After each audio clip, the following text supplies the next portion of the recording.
के, है ना, अचानक से आइडिया आया, जो sudden solution is the rule in insight learning. ठीक, इनको आपको अलग से डीप में पढ़ने की जरूरत नहीं, बस बेसिक बेसिक भी पता होगा अब, क्योंकि पेपर का टाइम है तो चल जाएगा। तो ये अगर हम देखें, ये सुल्तान है, इसके सामने एक प्रॉब्लम रखी गई कि केले हैं, यानी कुछ बनानाज हैं जो रूफ से बांध दिए गए हैं और ये डायरेक्टली पहुंच नहीं सकता।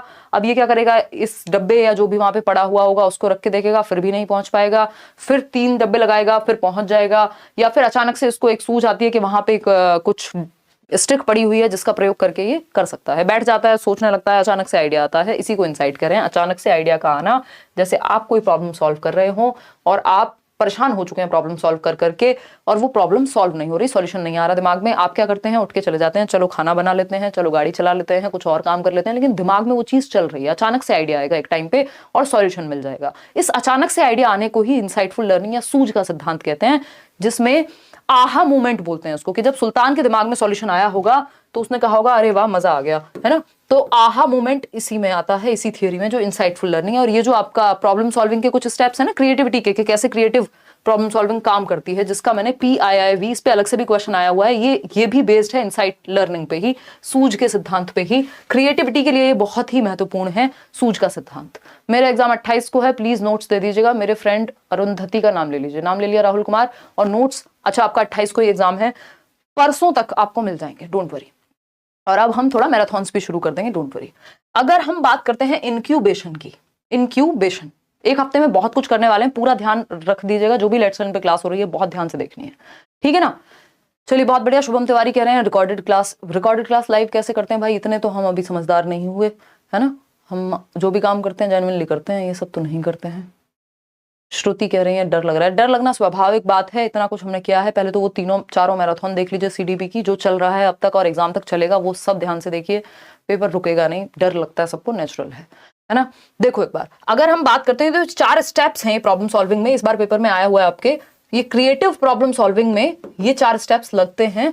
वो क्या है, P से शुरू करेंगे, PIIV, प्रेपरेशन। आपके सामने कोई समस्या आती है जिसका आपको क्रिएटिवली सॉल्यूशन निकालना है, तो आप प्रेपरेशन करते हैं, जो भी उस चीज के बारे में जानते हैं, जितना भी जानते हैं, जिस भी किताब से पढ़ सकते हैं, जो भी सॉल्यूशन ढूंढ सकते हैं, अपनी एक प्रेपरेशन करते हैं बेसिक, ठीक, उसके बारे में पता करेंगे।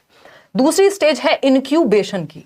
इनक्यूबेशन इज कि आपके दिमाग में खाना बन रहा है, आपको नहीं पता कि आइडिया कब आएगा या इसका सॉल्यूशन क्या होगा, लेकिन दिमाग में चल रही है, वो कॉग्निटिव लेवल पे दिमाग में प्रोसेस चल रही है, आपको नहीं पता कि सॉल्यूशन क्या होगा, ठीक। फिर आता है ये आपका इनसाइट आएगा, इसके बाद फिर आप वेरीफाई करेंगे। इसमें ये गड़बड़ दिया हुआ है, इसका जो स्टेप है वो है PIIV, प्रेपरेशन, इंक्यूबेशन, इनसाइट और वेरिफिकेशन। तो इनसाइट है, अचानक से आइडिया आएगा, फिर आप वेरीफाई करेंगे, फिर जज करेंगे, फिर इवेल्युएट करेंगे वो आइडिया ठीक है या नहीं है।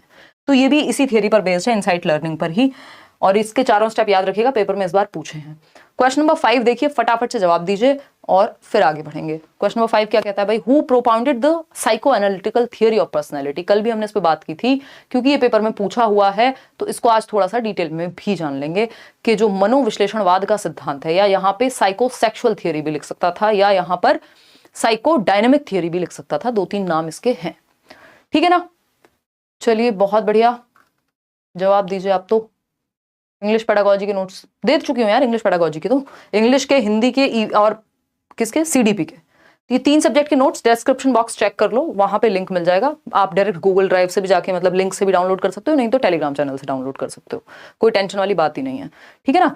और बाकी के जो 2 सब्जेक्ट है, मैथ्स और EVS, उसके नोट्स आपको इसी हफ्ते दे दिए जाएंगे, ठीक।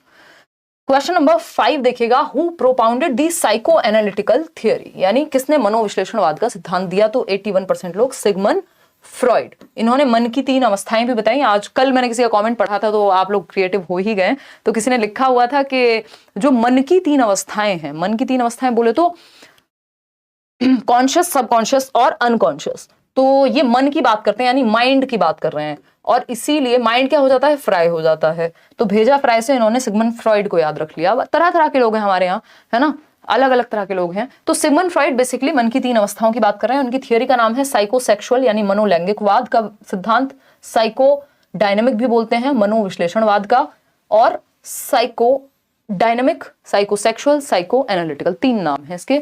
सिंपल बात है।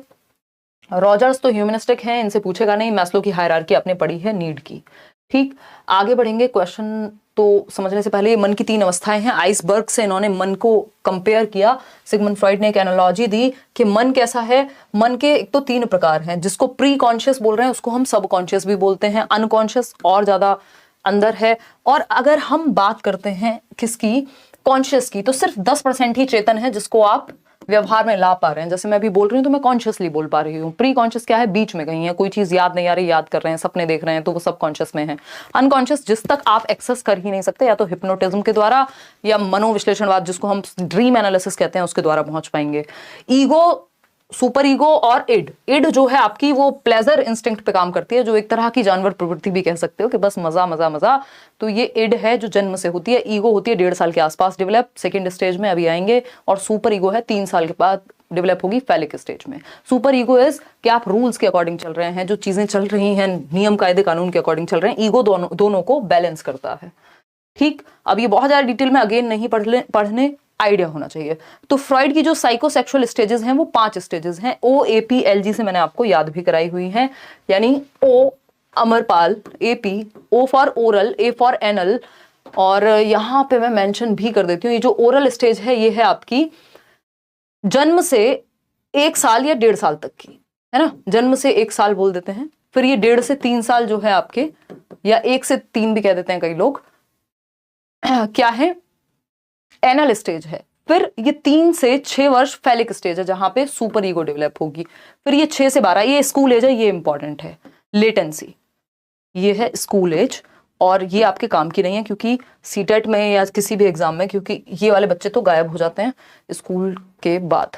मतलब ये सीटेट के लिए तो बिल्कुल ही काम की नहीं है, उसके बाद आप फिर भी पढ़ सकते हैं। जो जेनाइटल स्टेज है, मैम सीटेट वालों ने भेजा था कि सिग्नेचर सही अपलोड नहीं हुआ है, सही करके डाल दिया था बट वेरीफाई का कोई मैसेज नहीं आया। तो कोई दिक्कत नहीं होनी चाहिए काफिया, नहीं तो ऑफिस पहुंच जाना, कॉल लगाओ उनको। ठीक, अगर हम बात करते हैं, मेल डालो 0 to 2 की एज, जो कि हम 1.5 भी कह रहे हैं, कई जगह पे 1.5 मिलेगी, कई जगह पे 2 मिलेगी। तो 0 to 2 ईयर्स ओरल स्टेज है। बच्चा माउथ सकिंग, माउथ मतलब सकिंग जो उसका फीडिंग है, या अगर हम बात करें वो थंब सकिंग, इन सब चीजों पे फोकस करता है। एनल स्टेज है जब वो जो यूरिनेशन है या ब्लैडर, गॉल ब्लैडर वगैरह की जो एक्टिविटी है, सुसु पॉटी कंट्रोल करके वहां पे लिबिडो होती है। फिर है फैलिक, यहाँ वो जेनाइटल्स को अपने टच करके अच्छा महसूस करेगा, प्लेजर सीख करेगा। लेटेंसी है जहां पे जो लिबिडो है, जो सेक्सुअल अर्ज है वो दब जाती है। क्यों? क्योंकि वो लेटेंट है, सुषुप्त हो जाएगी, क्योंकि बच्चा स्कूल की एक्टिविटीज में, स्पोर्ट्स में वो एनर्जी वहां चैनलाइज करेगा। बहुत ज्यादा डिटेल में नहीं पढ़ना है, मैं बहुत ऊपर ऊपर से बता रही हूँ क्योंकि अभी इतना समय नहीं है कि अब आप फ्रॉइड भी पढ़ने बैठ जाएं। अगर आपने सर्च करके पहले से पढ़ा हुआ है, मैंने कराई हुई है थ्योरी या पेडागोजी स्पेशल वगैरह में, सीटेट के लिए जनरली हम ये पढ़ते नहीं है। इसकी स्टेजेस से कभी क्वेश्चन आया नहीं है, बस ऐसे ही सिंपल क्वेश्चन आएगा जैसे अभी पूछा है। लेटेंट पूछ सकता है हद से हद के लेटेंसी स्टेज, तो वो स्कूल एज है 6 से 12 वाली, जिसको फ्रॉइड लेटेंसी कह रहे हैं। एरिक्सन क्या कह रहे हैं? एरिक्सन कहते हैं इंडस्ट्री वर्सेस इंफीरियोरिटी, और पियाजे कॉन्क्रीट ऑपरेशनल कहते हैं, और वैसे लेटर चाइल्डहुड कहते हैं। ठीक है ना। 24 को सीटेट का एग्जाम भी डिक्लेयर हो गया है, टेंशन हो रही है। CGL BSSC का भी एग्जाम है। मुराद कोई बात नहीं, अब आपके सामने जो जो चीजें हैं उनको आप फटाफट से करते जाएंगे, और लाइक शेयर करना आज आप भूल गए वो भी करते जाएंगे। ठीक, मतलब जो एग्जाम पहले उस की तैयारी करो, और साथ में अगर एक आध क्लास सीटेट की अटेंड कर सकते हो तो वो करते रहो, और जब वो एग्जाम हो जाए उसके बाद सीटेट होगा। अभी तो डेट आपकी नहीं आई होगी ना। देखिएगा, The nature of relationship between development and learning is viewed by Vygotsky as having which of the following characteristics। यानी Vygotsky के अनुसार जो विकास और अधिगम है उनके बारे में Vygotsky क्या सोचते हैं। विकास मतलब डेवलपमेंट, जिसमें कुछ हद तक नेचुरल भी चीजें होती है, मैचुरेशन भी शामिल है, ग्रोथ भी शामिल है, और दूसरी चीज है लर्निंग, जो एफर्ट और प्रैक्टिस या ट्रेनिंग से होती है। तो Vygotsky क्या सोचते हैं, लर्निंग से डेवलपमेंट आता है या डेवलपमेंट से लर्निंग आता है? बताइएगा, फटाफट से बताइएगा। हाँ राइट, एक बार अरीफा आप जाइए वहां पे, बहुत मुश्किल है अब आपके डिटेल्स का चेंज हो पाना, बट एक बार फिर भी जाइए क्योंकि ये ऐसी मिस्टेक है जो आपने खुद की है। आप मेरे आइडल हो, आपको सुनकर मैं काफी पॉजिटिव रहता हूँ। कुमार सोनू, अच्छा मुझे लगा सानू है, पर मेरी वाइफ अंकिता का नंबर कम आ रहे हैं, प्लीज मैम उससे मोटिवेट कर दीजिए। अंकिता जो नोट्स दिए हैं उनको बार बार पढ़ लो इस टाइम पे, क्योंकि टाइम कम है। जो मैराथन सेशन होने वाले हैं उनको अटेंड कर लो, जो क्वेश्चंस हम सॉल्व कर रहे हैं वो साथ साथ करते जाओ। थोड़ा बहुत मोटिवेशन डिमोटिवेशन डर जो है वो स्वाभाविक है, उसको अभी के लिए साइड रख दो। अभी तो बस एक्शन पे फोकस करो, बाद में देखना, बाद में डरना पेपर देके, क्योंकि अब वैसे भी आप डर के क्या ही होने वाले हो। देखिएगा द नेचर ऑफ रिलेशनशिप, अब तो ये सोच लो कि बस जितना कर सकता हूं कर लेता हूं, अब तो देखेंगे बाद में। डेवलपमेंट एंड लर्निंग के बारे में कितने लोग सी ऑप्शन कह रहे हैं? 52% लोग। लर्निंग ऑफन प्रोसीड्स डेवलपमेंट, ये बात बिल्कुल सही है। एलडी से याद रखिएगा, वाइगॉस्की कहते हैं, वीएलडी लिख लीजिए। वाइगॉस्की कहते हैं पहले लर्निंग आती है, बच्चा सीखता है, उससे डेवलपमेंट होता है, क्योंकि ये एज को महत्वपूर्ण नहीं मानते। अगर आपको एनवायरमेंट या सोसाइटी और कल्चर ऐसा है जहां आप अपनी मम्मी के साथ ही रहते हैं और वो खाना बनाती हैं मान लीजिए, या पिताजी हैं, तो उनको देख देख के आपने खाना बनाना सीख लिया, अपनी भी एज से पहले भी ऐसा कई बार हो सकता है। तो लर्निंग से डेवलपमेंट आएगा, और लर्निंग प्रोसीड करती है, पहले आती है। सीखना अक्सर विकास के अग्रिम होता है, जबकि पियाजे इसका उल्टा कहेंगे कि डेवलपमेंट से लर्निंग आएगी, कि जब तक बच्चा एज के अकॉर्डिंग डेवलप्ड नहीं है, कॉग्निटिव डेवलपमेंट नहीं हुआ है, तब तक लर्निंग नहीं हो पाएगी उस स्टेज को लेकर के। लेकिन वाइगॉस्की ऐसा नहीं कहते, ये कह रहे हैं पहले लर्निंग आएगी, एफर्ट तो करिए, फिर डेवलपमेंट भी हो जाएगा उससे। तो C option is the right answer. Static तो है ही नहीं, नॉन लीनियर है। ये पियाजे के बारे में डी ऑप्शन जो है।